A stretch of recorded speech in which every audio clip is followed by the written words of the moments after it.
صدق اللہ مولانا العظیم وبلغنا رسوله النبی الامین المتین المعین المبین الکریم ونحن على ذلك لمن الشاهدین والشاکرین والحمد للہ رب العالمین۔ محترم حضرات، کچھ عرصہ معروف سے قبل بہتر اور مناسب سمجھتا ہوں کہ بڑی تیزی کے ساتھ اپنی عقیدتوں کا اظہار کرتے ہوئے غلامی کا ثبوت دیتے ہوئے اپنے آقا و مولا حضور تاجدار مدینہ سرور قلب و سینہ جناب محمد رسول اللہ صلی اللہ تعالی علیہ وآلہ وسلم کی بارگاہ عالیہ مقدسہ مذکرہ میں جھم جھم کر درود پاک کی ڈالیاں نچھاور کرے اور پڑھے بابا سے بلند اللہم صلی علی سیدنا شفیعنا حبیبنا و مولانا محمد وآلہ وسلم صلی علیہ الصلوۃ والسلام علیک یا رسول اللہ صلی اللہ تعالی علیہ وآلہ وسلم۔ اعلیٰ حضرت علیہ الرحمت رضوان فرماتے ہیں کہ وہ کیا جگہ ہے جہاں، ہائے غافل وہ کیا جگہ ہے جہاں 5 جاتے ہیں 4 پھرتے ہیں۔ ایک شاعر کہتا ہے کہ کشتیاں بہہ جاتی ہیں طوفان چلے جاتے ہیں، کشتیاں بہہ جاتی ہیں طوفان چلے جاتے ہیں، اور صرف یادیں رہ جاتی ہیں انسان چلے جاتے ہیں۔ اور حضرت عاصم علیہ رحمت رضوان فرماتے ہیں کہ ہے فنا باد بقا سب کو جہاں میں آسی، ہے فنا باد بقا سب کو جہاں میں آسی، جب چڑھے دھوپ تو سمجھو کہ ہے ڈھلنے کے لیے، جب چڑھے دھوپ تو سمجھو کہ ہے ڈھلنے کے لیے۔ محترم حضرات، کافی دیر سے ہم اور آپ مل کر کے نعت و منقبت کے اشعار سماعت کر رہے ہیں، اور طلباء کرام اور اساتذہ کرام کا نورانی مجمع اور قافلہ موجود ہے یہاں پر، اور میں سمجھ رہا ہوں وقت زیادہ ہو گیا ہے اور گھبرانے کی ضرورت نہیں ہے، گھڑی وغیرہ نکال کے مت دیکھیے گا ورنہ گھبراہٹ ہوتی ہے۔ تھوڑی دیر کے لیے آپ جو ہے یہ میری گفتگو کو سماعت کریں کہ اللہ تبارک و تعالی ارشاد فرماتا ہے منہا خلقناکم وفیہا نعیدکم ومنہا نخرجکم تارۃ اخری۔ اور کلام مقدس میں ایک آیت ہے یا ایھا الذین آمنوا اتقوا اللہ وابتغوا الیہ الوسیلہ۔ علماء کرام اچھی طرح سے جانتے ہیں، میں دو موضوع لے کر کے چل رہا ہوں بڑی تیزی کے ساتھ۔ ایک تو وسیلہ، اللہ رب العزت فرماتا ہے کہ اے ایمان والو اللہ سے ڈرو اور اس کی راہ میں وسیلہ تلاش کرو، اور یہاں پر منہا خلقناکم وفیہا نعیدکم ومنہا نخرجکم تارۃ اخری۔ موت اور وسیلہ، ان دونوں کے آپس میں رشتہ کیا ہے؟ موت اور وسیلہ۔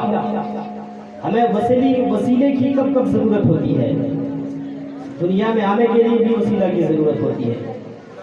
اور انسان کی زندگی میں 3 چیزیں مخصوص ہوا کرتی ہیں، ایک بچپنا ہوتا ہے، جوانی ہوتی ہے، اور بڑھاپا۔ اسی طرح سے جب موت آتی ہے انسان کو تو 3 چیزیں وہ بدل دیا کرتی ہے اکثر۔ اور اب آئیے، ایک انسان کی پیدائش ہوئی، اور ہماری اور آپ کی تو بہت بڑی خوش نصیبی ہے کہ ہم اور آپ مسلمان گھرانے میں پیدا ہوتے ہیں۔ جو غیر مذہبوں کو دیکھیں آپ، پیدائش سے لے کر کے مرنے تک جب اس کی موت ہوتی ہے تو کتنی بے عزتیاں ہوتی ہیں، کہیں پر لاشوں کو جلایا جاتا ہے، کہیں پر رواج یہ ہوتا ہے کسی مذہب میں کہ لاشوں کو جو ہے وہ پرندوں کو کھلا دیا کرتے ہیں، کہیں جانوروں کو کھلا دیا کرتے ہیں۔ لیکن مذہب اسلام کا ہم پر اور آپ پر احسان ہے کہ جب ہماری اور آپ کی موت ہوتی ہے تو اس سے پہلے ہمارا اور آپ کا درجہ کم ہوا کرتا تھا۔ اور مثال یہ ہے، ایک امام ہوتا ہے جو ہر وقت ہمارے اور آپ کے آگے کھڑا ہوتا ہے نماز کے لیے، لیکن جب ایک عام آدمی کی موت ہو جاتی ہے تو امام صاحب بھی پیچھے رہتے ہیں، ان کو کھڑے ہوئے کاندھا دے کر کے لے کر کے چلے جاتے ہیں۔ تو پتہ یہ چلا کہ مذہب اسلام ہمیں بہت ہی، مذہب اسلام کا ہم پر بہت بڑا احسان ہے۔ اور اب چلیے تیزی کے ساتھ کہ موت کے کچھ لمحات کو آپ سماعت کریں۔ ہم اور آپ آج غفلت کی زندگی گزار رہے ہیں، کبھی احساس ہی نہیں ہوتا، اس بات کی طرف ہم کبھی دھیان ہی نہیں دیتے کہ ہمیں اس دنیا سے جانا بھی ہے۔ سوچ رہے ہوتے اب تو جوان ہے، ہمارے بدن میں طاقت ہے، تندرستی ہے، توانائی ہے، ابھی ہمیں موت نہیں آئے گی، اسی غفلت میں پڑے رہتے ہیں۔ لیکن ایک وقت ایسا آتا ہے، اتنا کمزور ہو جاتا ہے وہ انسان، جب وہ لمحہ آتا ہے، اللہ تبارک و تعالیٰ کے پیارے نبی صلی اللہ علیہ وسلم نے ارشاد فرماتے ہیں کہ اس وقت وہ انسان اتنا کمزور ہو جاتا ہے جب اس کی سانس حلق میں آ کے اٹک جاتی ہے۔ کبھی آپ پانی پی رہے ہوں گے، پہلا گھٹ لیتے ہیں بڑی تیزی کے ساتھ، اور جب تھوڑی دیر کے لیے، چند سیکنڈ کے لیے پانی اٹک جاتا ہے تو کتنی مشکل ہوتی ہے۔ لیکن جب موت کا وقت آتا ہے، اس موت کی گھڑی کو، سختی کو علماء کرام اپنی کتابوں میں تفاسیر میں فرمایا کرتے ہیں، اتنی مشکلیں ہوتی ہیں اس وقت، اور نزا کے وقت جو ہے ایمان کو بچانا بھی بڑا مشکل ہو جاتا ہے۔ ابھی میں نے کہا تھا کہ موت اور وسیلہ، دو چیزوں کو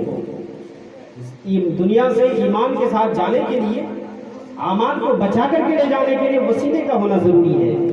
جب موت کا وقت قریب آتا ہے، فرشتے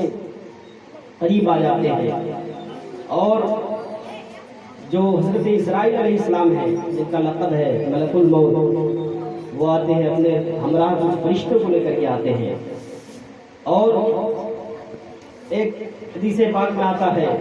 کہ مرنے والے کو کچھ نشانیاں بتا دی جاتی ہیں، تقریباً 40 دن پہلے 40 دن پہلے سے ان کو احساس ہو جاتا ہے کہ میں مرنے والا ہوں۔ کبھی کبھی ان کے جملوں سے پتہ چلتا ہے کہ انسان، اس وقت تو پتہ نہیں چلتا، لیکن جب موت ہو جاتی ہے تب ان کے جملوں پر غور کرتے ہیں، ان کی باتوں پر غور کرتے ہیں، تب پتہ چلتا ہے کہ اس طرح سے بول رہا تھا۔ اس کی وجہ یہ ہے کہ مولا علی مشکل کشا سے کسی نے پوچھا کہ حضرت آپ فرمائے جن کی موت ہونے والی ہوتی ہے، کیا ان کو معلوم ہوتا ہے یا آگاہ کیا جاتا ہے؟ آپ فرماتے ہیں کہ 40 روز پہلے، مرنے سے 40 دن پہلے ان کو خواب ہمیں یہ دکھایا جاتا ہے کہ وہ کچھ انسانوں کے ساتھ ہیں جو اس دنیا سے چلے گئے ہیں، ان کو دیکھ رہے ہیں کہ وہ زندہ ہیں، سلامت ہیں، اور وہ لوگ ان کو بتا رہے ہوتے ہیں کہ تمہارا سفر اب مکمل ہوا، اب تم بھی آنے والے ہوتے ہیں۔ اور پھر ہمارے اور آپ کے اندر جو غلط فہمی ہے، کچھ چیزیں، اور کچھ ہم علماء کرام کی بھی کچھ کمی ہے، کہ یا پھر علماء کرام کی کمی ہے یا عوام الناس اس میں دھیان نہیں دیتے۔ علماء کرام کیا کریں گے وہ بتا ہی سکتے ہیں، جنازہ لے کر کے چلتے ہیں تو مٹی دے دیے، دفنا دیے، اور اذان پڑھتے ہیں۔ اذان دینے کے بعد مشہور ہے کہ مؤذن اذان دینے کے بعد 40 قدم گزریں گے تب منکر نکیر آئے گا، مشہور بات ہے۔ اور جب اذان دے دیے تو کوئی وہاں رکنے کو، ٹھہرنے کو تیار نہیں۔ ایسا لگتا ہے کہ جو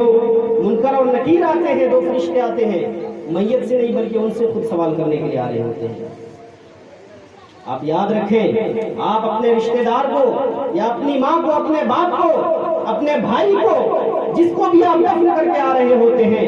وہ لمحہ اتنا کٹھن ہوتا ہے، وہ گھڑی اتنی سخت ہوتی ہے، وہ وقت اتنا پریشان کرنے والا ہوتا ہے کہ جب آپ ان کو چھوڑ کر کے آ رہے ہوتے ہیں، وہ تنہا پکار رہا ہوتا ہے کہ سارے لوگ مجھے چھوڑ کر تنہا کہاں چلے جا رہے ہو۔ یہ وہ پکار رہے ہیں، لیکن ہمارے کانوں میں وہ طاقت نہیں، ہماری سماعت میں وہ قوت نہیں، ہمارے کانوں میں یہ طاقت نہیں دی گئی ہے کہ ہم ان کی آواز کو سن سکیں۔ اور علماء کرام فرمایا کرتے ہیں کہ وہ وقت اتنا کٹھن ہوتا ہے جیسا کوئی انسان سمندر میں ڈوب رہا ہو، جیسا کوئی انسان تیرنا نہیں جانتا ہو، دریا میں ڈوب رہا ہو، اور وہ پکار رہا ہو مدد کے لیے کہ میری مدد کو آؤ۔ اپنے رشتہ داروں کو دیکھے اور کسی انسان کو دیکھ رہا ہو، وہ پکار رہا ہو کہ میری مدد کرو، مجھے ڈوبنے سے بچا لو، مجھے میری جان بچا لو، میں مر رہا ہوں، مجھے بچاؤ۔ اسی طرح سے ایک مردہ جو قبر میں دفن ہوتا ہے وہ پریشانیوں میں گھر جاتا ہے، عذاب میں گھر جاتا ہے، اس وقت بچانے کے لیے ہم کیا کرتے ہیں؟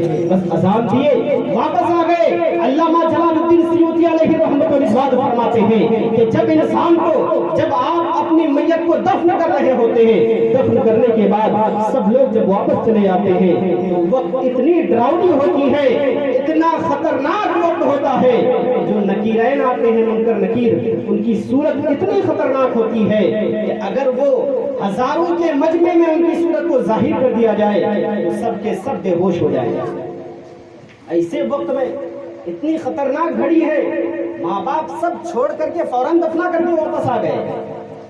آپ فرماتے ہیں، علماء کرام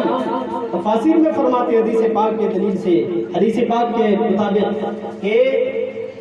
جب موت ہوتی ہے، جب دفنا کر کے واپس آتے ہیں تو اس وقت کم سے کم زیادہ لوگ نہ رہ پائیں تو کم سے کم ایک انسان کو قبر کے پاس موجود رہنا ضروری ہے۔ ایک انسان اگر موجود رہیں گے، ان کا کام کیا ہوگا؟ وہ تلقین کریں گے قبر کے اوپر۔ تلقین کا طریقہ کیا ہے اور اس کی فضیلت کیا ہوگی میں آپ کو بتاؤں۔ کچھ دنوں پہلے، جو 4 روز پہلے انتقال ہوا تھا، کیا آپ لوگوں نے تلقین کیا تھا؟ اس عورت کا کوئی بیٹا نہیں ہے کیا؟ اس دنیا میں کوئی شوہر نہیں اس کا؟ ان کو مدد پہنچنے کا کوئی حق نہیں تھا کیا؟ یہ ہماری جہالت ہے یا پھر ہماری خامیاں ہیں؟ علماء کرام سے رشتہ نہیں جوڑنے، علماء کرام کے قریب نہیں ہونے کا یہ نقصان ہے۔ اگر علماء کرام کے قریب ہوتے تو آپ کو ضرور بتاتے کہ آج کیا کرنا پڑے گا۔ تلقین کا طریقہ یہ ہے، اس کا انتقال ہوا اس کا نام لے کر کے اور اس کی ماں کا نام لے کر کے، اے فلانا ابن فلانا، ایک مرتبہ آواز دیں گے، تھوڑی دیر کے لیے ٹھہر جائے گا، پھر دوسری بار اسی طرح سے آواز دیں، تیسری بار اسی طرح سے آواز دیں، تو پھر علماء کرام فرماتے ہیں اور علامہ جلال الدین سیوطی علیہ رحمۃ اللہ نے فرمایا شرح الصدور کے اندر کہ جب یہ تلقین کرنے والا پہلی بار آواز دیتا ہے تو مردہ کوئی جواب نہیں دیتا، دوسری بار آواز دیتا ہے تو اٹھ کے بیٹھ جاتا ہے، اور جب تیسری بار آواز دیتا ہے تو کہتا ہے پکارنے والے، اے میرے مددگار، اے مجھ پر احسان کرنے والے، اللہ تعالیٰ تم پر رحمت نازل فرمائے۔ اور پھر یہ انسان جو ہے، جو تلقین کرنے والا ہے، ان کا طریقہ یہ، ان کو یہ کہنا ہے کہ تمہیں یاد نہیں، یا تم یاد کرو اس وقت کو، اپنی زندگی کو، جو تم کہا کرتے تھے کہ پروردگار عالم ایک ہے۔ یہ کس وقت کا معاملہ ہے؟ دفن کر دیے، دفن کرنے کے بعد جب سارا کام مکمل ہو جاتا ہے اس وقت کی بات ہے۔ پہلی بار کہیں گے کہ تم یاد کرو کہ تم جو اپنی زندگی میں کہا کرتے تھے کہ اللہ تبارک و تعالیٰ ایک ہے، اور اس بات کو بھی یاد کرو، تم کہا کرتے تھے کہ میرا دین اسلام ہے، مذہب اسلام ہمارا دین ہے، اور اس بات کو بھی یاد کرو کہ تم کہا کرتے تھے کہ قرآن ہمارا امام ہے، اور اس بات کو بھی یاد کرو کہ تم کہتے تھے کہ ہمارے رسول حضور صلی اللہ علیہ وآلہ وسلم ہے۔ یہ تلقین آپ کریں گے، آپ کے لیے کوئی مشکل کام نہیں ہے، 2 گھنٹہ 10 گھنٹہ 20 گھنٹہ لگنے والا نہیں ہے، 5 سے 7 منٹ کا کام ہے زیادہ سے زیادہ۔ آپ کے مختصر سی محنت کی وجہ سے، مختصر سی ساودھانی کی وجہ سے، جب خطرناک صورتیں لے کر کے نکیرین آتے ہیں، جو 2 فرشتے قبر میں آتے ہیں اور جیسے ہی سن رہے ہوتے ہیں کہ اس کا کوئی رشتہ دار یا اس کا کوئی بیٹا یا اس کا کوئی شوہر یا اس کا کوئی بھائی یا مسجد کا امام یا کوئی عالم یہ تلقین کر رہا ہو کہ تم یاد کرو کہ تم دنیا میں کہا کرتے تھے اللہ تبارک و تعالیٰ ایک ہے، مذہب اسلام یہ مذہب سچا ہے، سچا دین ہے، اور ہمارا امام قرآن ہے، ہمارا رسول محمد رسول اللہ ہے، وہ نکیرین آپس میں بات کرتے ہیں کہ ارے اس سے کیا پوچھنا، ہم تو یہ پوچھنے کے لیے آئے تھے کہ تمہارا دین ہے، تمہارا رب کون ہے، تمہارا دین کیا ہے، اور اس مرد کے بارے میں کیا کہتے ہو۔ اس کا جواب تو ہمیں مل گیا، جس کے رشتہ دار خود ان کو حجت کر رہے ہو، جب بتا رہے ہو کہ تمہارا دین اسلام تھا، تم پروردگار عالم کو ایک مان رہے ہوتے ہو، تو وہ فرشتے آتے ہیں، آنے کے بعد بغیر سوال کیے ہوئے واپس چلے جاتے ہیں۔ کوئی خاص محنت لگنے والی نہیں، 10,000 روپے نہیں لگنے والا، 5,000 نہیں لگنے والا، 1 گھنٹہ نہیں لگے گا، 2 گھنٹہ نہیں لگے گا، چند منٹ کا کام ہے۔ آپ کے لیے 5 منٹ کی محنت ہے، ان کے لیے زندگی بھر محشر تک کے لیے راحت ہے۔ درود پاک پڑھیے، اللہم صلی علی سیدنا شفیعنا حبیبنا و مولانا محمد بارک وسلم، صلی علیہ الصلوۃ والسلام علیک یا رسول اللہ صلی اللہ علیہ وآلہ وسلم۔ اور 3 لوگوں کے احوال سماعت کر لیں، میں گفتگو کو ختم کروں۔ ایک حضرت بھی انتظار کر رہے کافی دیر سے، جو قبر میں جو تلقین کرتے ہیں، حدیث پاک میں آتا ہے جو تلقین کیے فرشتے آ کر کے بغیر سوال کیے واپس چلے جاتے ہیں، اور اس کٹھن گھڑی سے تو بچ گئے، اور جن کی قبر پہ تلقین نہیں کرتے ہیں،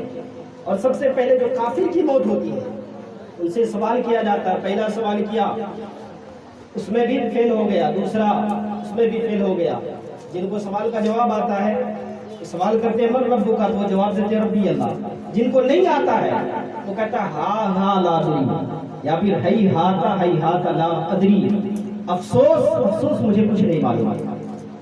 تو ان کے لیے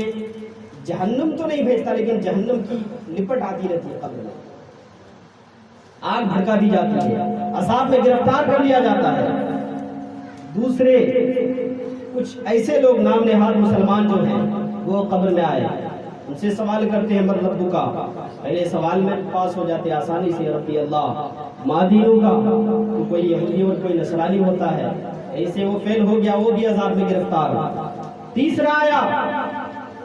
اور ان سے سوال ہوا من رب کا، ربی اللہ، ما دینوں کا، دینی الاسلام، ما کنت تقول فی ھذا الرجل،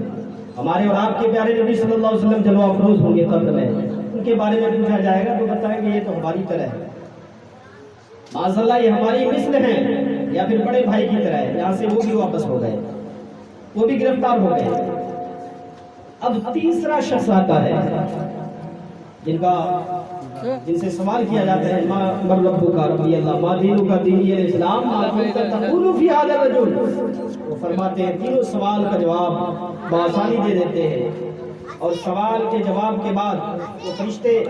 جواب سن کر کے واپس چلے جاتے ہیں۔ عام انسان کا حال یہ ہے، واپس چلے گئے،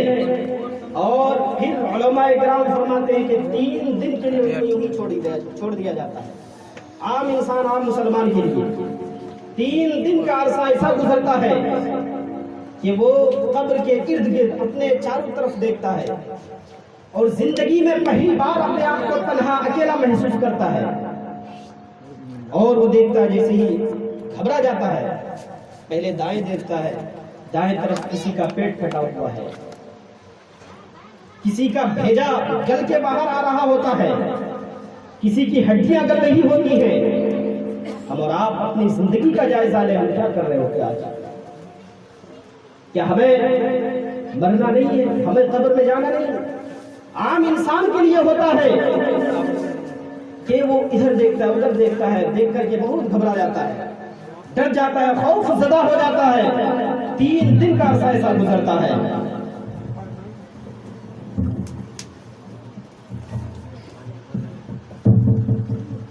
اور 3 دنوں کے بعد پھر ان کے ساتھ عذاب و ثواب جو بھی ہوتا ہے ان کے ساتھ وہ معاملہ کیے جاتے ہیں۔